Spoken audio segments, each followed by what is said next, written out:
The stars looked different from this far out. Captain Jake Morrison stood on the bridge of the UES horizon, watching space through the main viewing screen. 3 months had passed since they left Earth's solar system. This was humanity's first real journey into deep space using the new faster-than-light drive. "Captain, we're picking up something on long-range sensors," said Amy Foster from her communications station. Her voice was steady, but Jake could hear the excitement underneath. "Multiple contacts, bearing 27 Mark IV. Jake walked over to Amy's station and looked at the readings. The screen showed several large objects moving in formation. They were big, much bigger than anything humans had ever built. "How far out?" Jake asked. "About 6 hours at current speed," replied Lisa Parks from the engineering console. "Sir, those ships are massive. The computer estimates they're at least 10 times the size of our vessel." Ryan Bell, the tactical officer, turned from his station. "Captain, I'm reading weapon signatures, lots of them. These ships are built for war." Jake felt his heart rate increase but kept his voice calm. "Battle stations. All hands prepare for possible contact with unknown vessels. Amy, try to establish communication." The bridge lights dimmed to red as the crew prepared for what might come. Jake had trained for this moment his entire career, but no amount of training could really prepare someone for meeting alien life for the first time. "I'm getting a response," Amy said after several minutes. "It's coming through on multiple frequencies. Computer is working on translation." The main screen flickered and then showed something that made everyone on the bridge go quiet. The alien was tall and covered in dark scales. Its eyes were bright yellow and its mouth was full of sharp teeth. When it spoke, its voice was deep and harsh. "Primitive beings, you have entered space claimed by the Vorthak Empire. You will surrender your vessel immediately or be destroyed. You have one of your time units to comply." Jake stepped forward. He had expected this moment to be terrifying, but instead he felt strangely calm. "I am Captain Jake Morrison of the United Earthship Horizon. We come in peace and request permission to pass through your space safely." The alien's eyes narrowed. "You dare to make demands?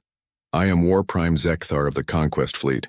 No species has ever challenged Vorthak authority and survived. Your ship will be taken. Your crew will serve the Empire or die. With respect, War Prime Zekthar, we're not making demands. We're asking for peaceful passage. Surely beings as powerful as yourselves can allow one small exploration ship to continue on its way." The alien warrior looked confused for a moment. Jake could see other Vorthak moving behind their leader, all of them looking surprised. "You do not beg for mercy," Zekthar said. "You do not attack in desperation. What manner of species are you?" "We're humans," Jake replied simply. "We explore space to learn and discover new things. We don't seek conflict, but we don't run from it either." Lisa Parks whispered from her station, "Captain, I'm detecting massive energy buildup in their weapon systems." Jake kept his eyes on the alien commander. "War Prime, surely we can find a solution that benefits both our peoples. We have knowledge and skills that might be useful to your empire." Zekthar's teeth showed in what might have been a smile. "In 300 cycles I have conquered 47 worlds. Every species either surrenders immediately or attacks us in panic. You are the first to propose negotiation after seeing our fleet. Perhaps that should tell you something about humans," Jake said. The alien commander was quiet for a long moment. Jake could see him talking to other Vorthak off-screen. Finally, Zekthar turned back to face them. "Your species interests me, human Jake Morrison. But interest does not equal mercy. You have impressed me enough to offer you a choice. Surrender, now and your deaths will be quick. Fight us and we will make your suffering last." Ryan Bell stood up from his tactical station. "Captain, they're targeting our engines." Jake looked at his crew. Amy Foster was scared but determined. Lisa Parks had her hands flying over her controls, preparing their systems for battle. Ryan Bell waited for orders, ready to fight against impossible odds. "War Prime Zekthar," Jake said, turning back to the screen. "I appreciate your offer, but I'm afraid I must decline both options. We choose a third path." "There is no third path when facing the Vorthak Empire." "There is always a third path," Jake replied. "Humans have a saying. When someone tells you, Something is impossible. They're usually just lacking imagination. The alien commander's expression changed. For the first time since the conversation began, he looked genuinely puzzled. You face certain death and yet you speak of imagination? Your species is either very brave or very foolish. Maybe both, Jake admitted. But we're also very stubborn. Amy, send a message to Earth. Let them know we've made contact. Lisa, prepare. All systems for emergency maneuvers. Ryan, ready all weapons, but do not fire unless they fire first. Jake stepped closer to the screen. War Prime Zekthar. Today you'll learn something new about humans. We don't surrender and we don't attack in panic. We adapt, we improvise, and we never give up. If you want our ship, you'll have to take it. The alien commander's eyes blazed, with something that might have been respect or anger. So be it, human. Let us see what your species is truly made of. The screen went dark, leaving the bridge in red emergency lighting. Outside, the Vorthak fleet began moving toward them like a pack of predators closing in on prey. But the prey this time was unlike anything they had ever hunted before. The first wave of Vorthak fighters came at them like angry hornets. Jake watched the tactical display as dozens of enemy ships closed in on the horizon. Each Vorthak fighter was twice the size of their own defensive craft, and there were so many of them the screen looked like a swarm. Launch all fighters, Jake ordered. Sam, take your squadron and buy us some time. Lieutenant Commander Sam Carter's voice came through the communication system. Copy that, Captain. Phoenix Squadron launching now. Jake watched as 12 small human fighters shot out from the horizon's launch bays. They looked tiny compared to the incoming Vorthak force, but Sam had trained his pilots well. Lisa, how long until we can jump to faster than light speed? Jake asked. The drive needs 15 minutes to charge, Captain. Lisa replied, her fingers flying over her controls. The Vorthak weapons are jamming our systems somehow. Ryan Bell turned from his tactical station. Captain, they're using standard attack. Formation. Overwhelming force from multiple directions. It's what they use to break enemy morale quickly. Then we won't give them what they expect, Jake said. Ryan, target their lead ships but don't use our main weapons yet. Make them think we're weaker than we are. On the main screen, the space battle unfolded. The Vorthak fighters moved in perfect formation, firing heavy energy beams at the human ships. But Sam Carter had studied every piece of combat data Earth had collected over the centuries. He knew something the Vorthak didn't expect. Phoenix 2, break left and come around behind their formation. Sam's voice crackled over the radio. Phoenix 5 and 6, dive low and hit their flanks. Make them chase you. The human fighters scattered in different directions. To the Vorthak, it looked like panic, but Jake could see the pattern. Sam was making the enemy spread out their attack. Clever, Ryan said, watching the tactical display. He's making them fight 12 separate battles instead of one big one. The Vorthak quickly realized something was wrong. Their fighters were built for overwhelming single targets, not chasing smaller, faster ships through complex maneuvers. The human pilots used their ship's better turning ability to stay out of the heavy weapons firing arcs. Phoenix leader to horizon, Sam's voice came through. We can't hurt their big ships much, but we're keeping their fighters busy. How's that? Drive looking? 10 more minutes, Lisa called out. That's when the Vorthak changed tactics. Instead of trying to destroy the human fighters, they turned their attention to the horizon itself. The massive alien warships moved into firing position. Incoming energy blast, Ryan warned. All hands brace for impact. The ship shook as Vorthak weapons hit their shields. Warning lights flashed across every console on the bridge. Shields down to 60%, Ryan reported. Jake made a decision that surprised everyone, including himself. Amy, open a channel to the Vorthak flagship. Sir? Amy looked confused but followed orders. War Prime Zekathar's face appeared on the screen again. Behind him, Jake could see other Vorthak officers looking frustrated. Have you decided to surrender, human? Zekathar asked. Actually, I wanted to ask you a question, Jake said calmly, even as another weapon blast shook the ship. In all your battles, how many species have lasted this long against your first attack? The alien commander's eyes narrowed. What game? Are you playing? No game, I'm genuinely curious. Your officers look frustrated. I'm guessing most species either give up or get destroyed in the first few minutes. Most species understand when they are beaten, Zekthar replied. But we're still here, Jake pointed out. Still fighting. Still thinking of new ways to surprise. Hugh, doesn't that tell you something? Lisa looked up from her station with excitement in her eyes. Captain, I've figured out their shield frequency. I can recalibrate our weapons to penetrate their defenses. Jake kept his eyes on Zekthar. War Prime. What would happen if we actually damaged one of your ships? Would that be a first for you too? The alien commander's expression changed. For the first time, he looked uncertain. You cannot harm Vorthak vessels. Your weapons are too weak. Are they? Jake asked. Lisa, show him. Lisa had finished her work. The Horizon's main guns fired, but now they were calibrated to match the Vorthak shield frequency. The energy beams cut right through the defenses of the nearest enemy ship, tearing holes in its hull. The bridge of the Vorthak flagship went quiet. Jake could see officers rushing around in the background, checking their instruments. Impossible, Zekthar said quietly. Not impossible, Jake replied. Just unexpected. Lisa figured out your shield technology while we were talking. Humans are good at solving problems while under pressure. Dr. Kate Williams' voice came over the ship's communication system. Captain, we have wounded from the fighter squadron. I'm treating them now. But sir, I also have something strange to report. We captured a Vorthak pilot whose ship was damaged. He's injured but alive. Treat his wounds, doctor, Jake ordered. You would help a Vorthak warrior? Zekthar asked, looking surprised again.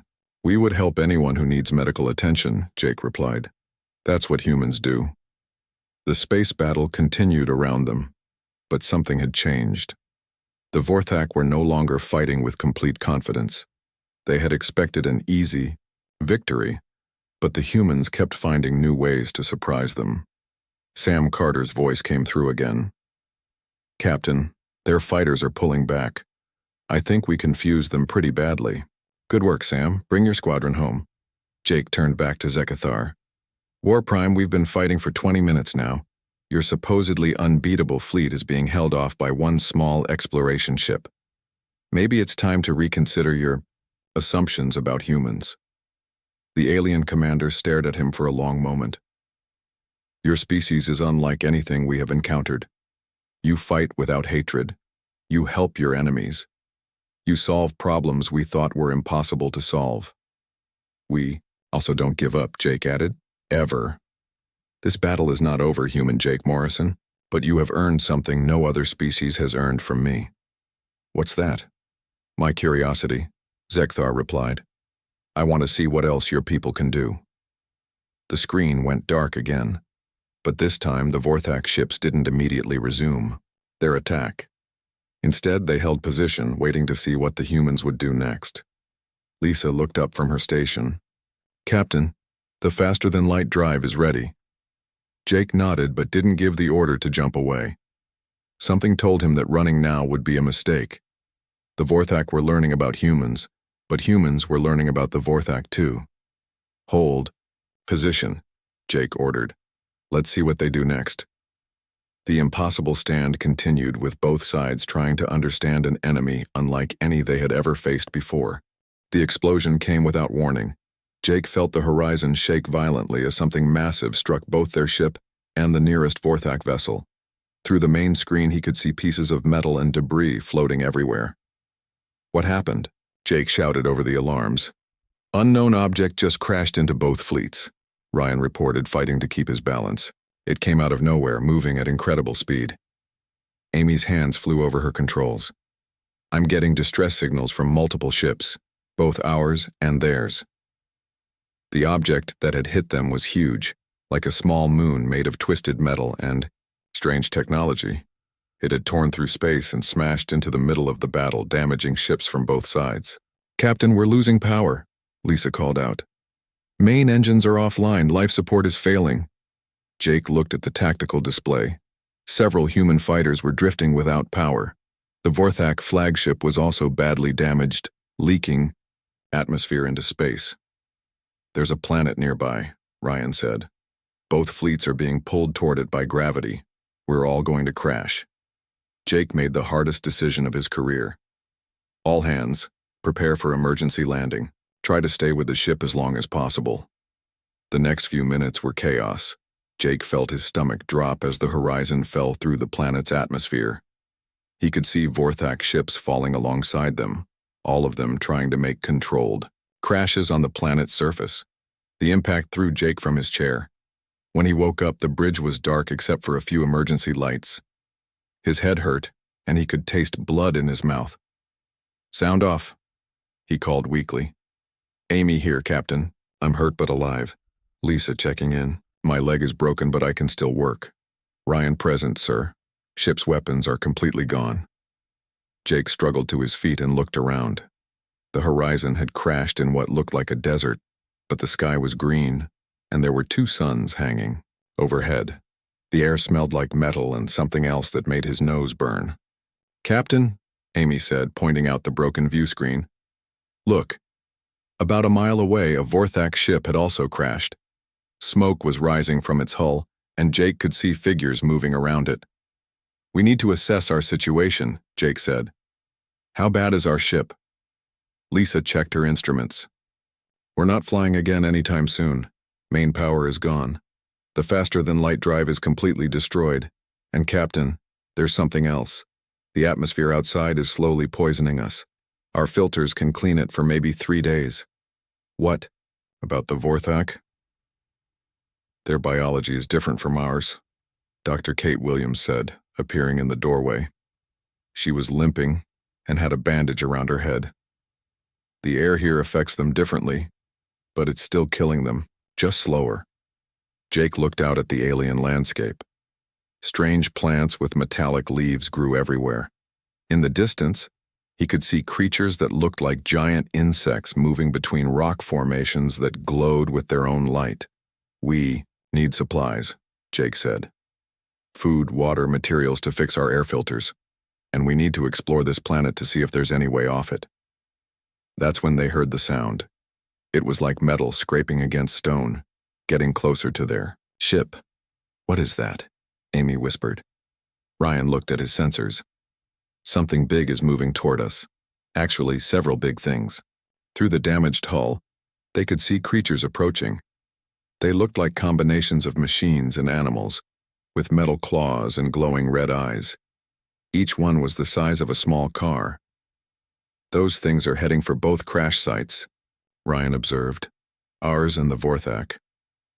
Jake made another difficult decision. "We can't fight those creatures and survive on this planet alone. Amy, try to contact the Vorthak survivors." "Sir, they're our enemies," Ryan pointed out.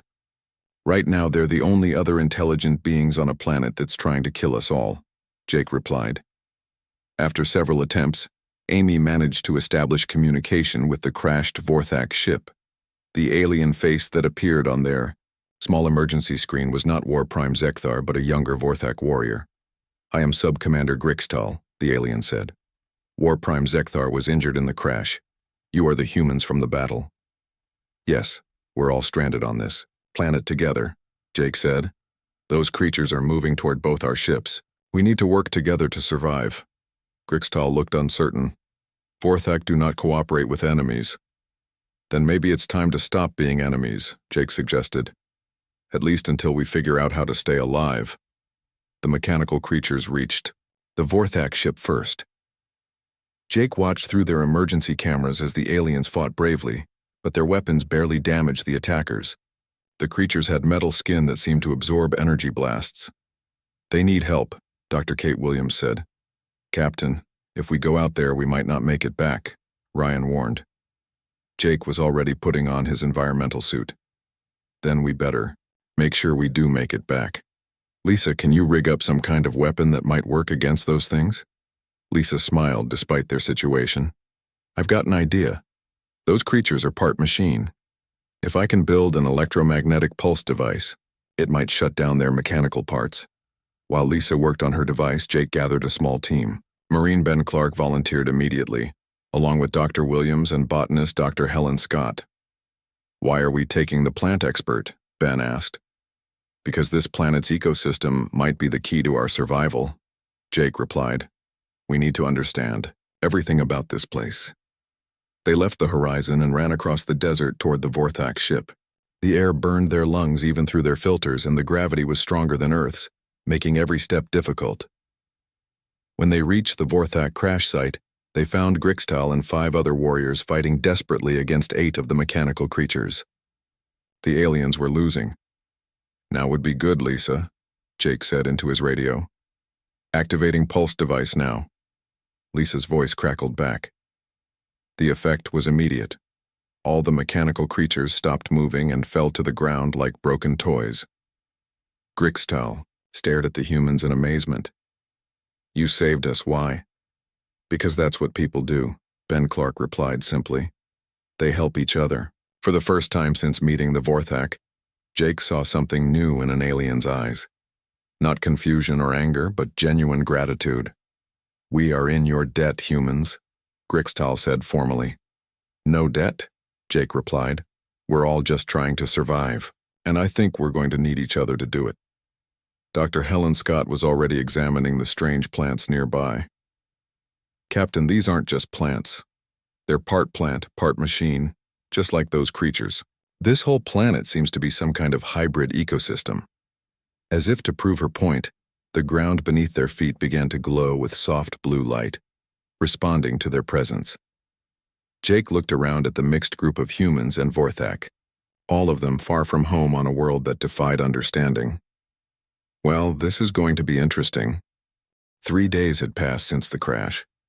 Jake stood outside the makeshift shelter they had built using parts from both ships. The partnership between humans and Vorthak was working better than anyone had expected. Ben Clark and Grixtal had become an effective team, using their different strengths to gather supplies and defend against the planet's dangerous wildlife. Dr. Helen Scott had made an amazing discovery. The hybrid plants could be used to create breathable air for both species, when processed correctly. Meanwhile, Dr. Kate Williams had figured out how to treat injuries using materials from the planet itself. Captain, Amy called from inside the shelter. I'm picking up something on long-range sensors. Multiple contacts approaching the planet. Jake hurried inside to look at the display. What he saw made his blood run cold. Dozens of massive ships were moving toward them. But these weren't like any vessels he had ever seen. They were dark, angular, and gave off an energy signature that made the sensors flicker. War Prime Zekthar had recovered from his injuries and was now working alongside the human crew. When he saw the sensor readings, his face went pale under his scales. Devourers, he whispered. What are devourers? Jake asked. Zekthar's voice was filled with fear, something Jake had never heard from a Vorthak before. Ancient machines. They consume entire star systems, turning everything into resources for their fleet. The Vorthak Empire has been running from them for 300 years. Running? Lisa asked. But you're the strongest military force in the galaxy. Not against the Devourers, Zekthar replied. We have fought them 17 times. We have never won. That is why we conquer other species. We need their armies, their ships, their technology to build defenses against this enemy. Jake studied the approaching fleet. How long before they reach this planet? 6 hours, Ryan reported. And Captain, I'm detecting more ships. Human ships. The sensor display updated to show a small Earth fleet moving to intercept the Devourers. Jake recognized the lead ship immediately. That's the UES Defender, he said. Captain Rachel Stone commanding. Amy managed to establish communication with the Earth fleet. Rachel Stone's face appeared on their screen. She was a veteran commander, with gray hair and steady eyes.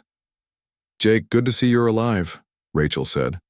We received your distress signal and came looking for you, but we've got bigger problems now. The Devourers, Jake said. Right. Our intelligence says they're heading for Earth after they finish with this system. We have to stop them here. Zekthar stepped into view of the camera. Commander Stone, I know you have no reason to trust a Vorthak, but you must listen. Your fleet cannot defeat the Devourers alone. Neither can mine. But together, we might have a chance. Rachel looked surprised to see a Vorthak working with humans. What are you suggesting? A joint battle plan, Jake said. Combined human and Vorthak forces using integrated tactics. That's impossible, Rachel replied. Our systems aren't compatible. Our languages are different. Our fighting styles don't match. Dr. Peter Cole, who had been working on translation programs since the crash, stepped forward. Actually, Captain, I've developed a communication protocol that works for both species, and I think I know how to coordinate our fleets. Over the next 2 hours, they worked frantically to prepare for battle. The plan was complex, but simple in concept. Human ships were faster and more maneuverable.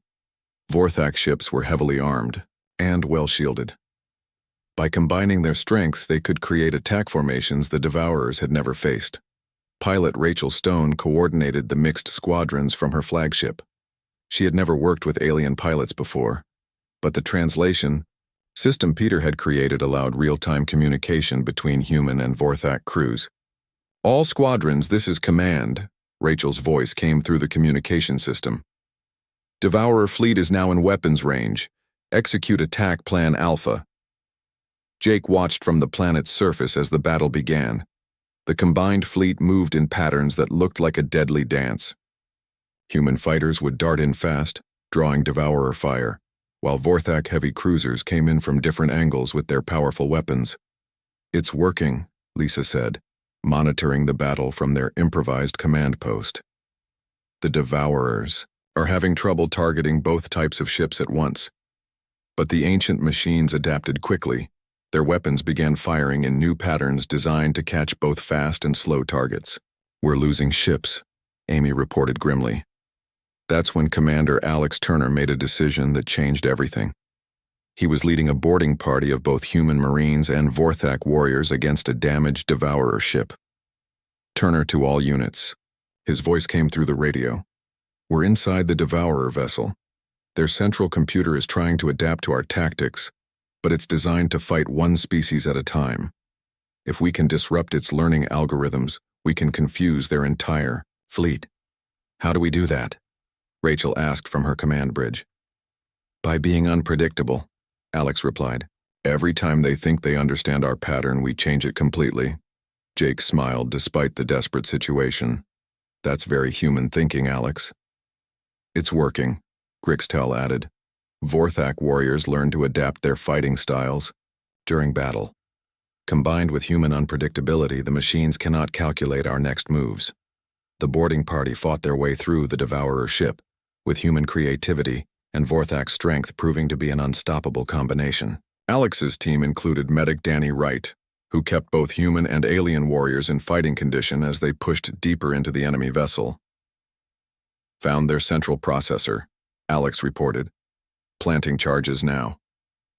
The explosion that followed sent shockwaves through the entire Devourer fleet. Without their central coordination, the ancient machines began making mistakes. Ships that had moved in perfect formation started colliding with each other. All units press the attack, Rachel ordered. Their coordination is breaking down. The combined human Vorthak fleet struck with everything they had. Ships that had been losing the battle minutes before now found themselves winning against an enemy that suddenly seemed confused and disorganized. Devourer fleet is retreating, Ryan reported with amazement in his voice. They're actually running away. War Prime Zekthar sat down heavily, looking stunned. In 300 years of warfare, no one has ever made the Devourers retreat. We did it together, Jake said simply. Neither of our species could have won alone. Rachel Stone's voice came through the communication system. All ships, the immediate threat is over. But Jake, we need to talk. What happened down there changed both our species forever. Jake looked around at the mixed group of humans and Vorthak who had survived the crash together. They had gone from enemies to allies in just a few days, united by common threats and mutual respect. Yes, it did, Jake replied. And I think that's just the beginning. The battle was won, but Jake knew the real victory was something else entirely. Two species, that had been ready to destroy each other had instead discovered they were stronger together than apart. The galaxy would never be the same. 2 weeks had passed since the battle against the Devourers. Jake stood in the council chamber aboard the Vorthak flagship, looking out at an assembly unlike anything the galaxy had ever seen. Humans and Vorthak sat side by side, working together to plan their shared future. War Prime Zekthar had called for this gathering after spending days in deep discussion with the Vorthak High Command. The alien leader looked different now. The constant anger that had marked his features before was gone, replaced by something Jake had never expected to see in a Vorthak warrior: thoughtfulness. For 300 years, Zekthar began, addressing the mixed assembly. The Vorthak Empire has conquered and ruled through fear. We believed that strength came from domination, that unity required submission. He paused, looking directly at Jake. The humans have taught us that we were wrong. Commander Rachel Stone sat near the front of the chamber. She had stayed to help work out the details of what everyone was calling the new alliance. War Prime Zekthar, what exactly are you proposing? Zekthar activated a holographic display showing star maps of both human and Vorthak territories. I propose that we dissolve the Vorthak Empire as it has existed for centuries. In its place, we will create something new, a partnership between equals. Murmurs went through the chamber.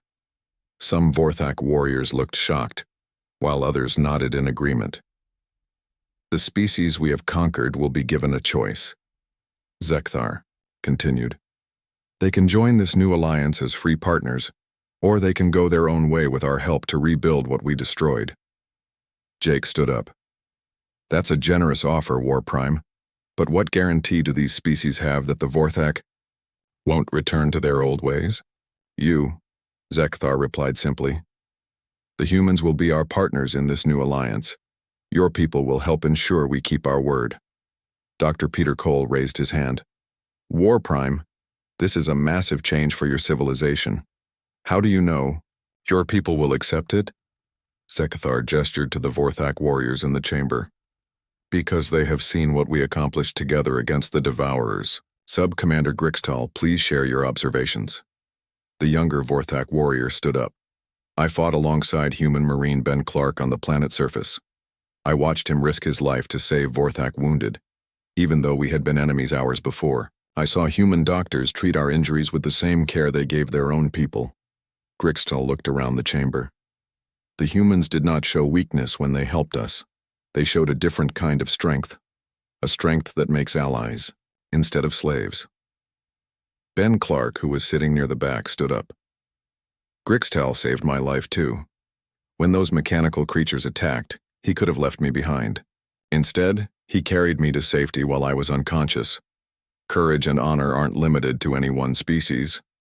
War Prime Zekthar nodded. This is what the humans have shown us. That strength shared is greater than strength imposed. Captain Rachel, Stone looked thoughtful. This alliance would need structure, rules, ways to resolve conflicts between species without warfare. We propose a joint council, Jake said. Representatives from all member species, making decisions together. No single species would have absolute power. Dr. Kate Williams, who had been treating both human and Vorthak wounded since the battle, spoke up. We've learned that our species are biologically compatible in interesting ways. Human and Vorthak. Medical knowledge combined could help both our peoples live longer, healthier lives. Lisa Parks added, our engineering approaches are different but complementary. Vorthak ships are incredibly strong. Human ships are very adaptable. Together we could build vessels that are both. The discussion continued for hours. Jake was amazed at how naturally the two species worked together when they focused on solving problems instead of fighting each other.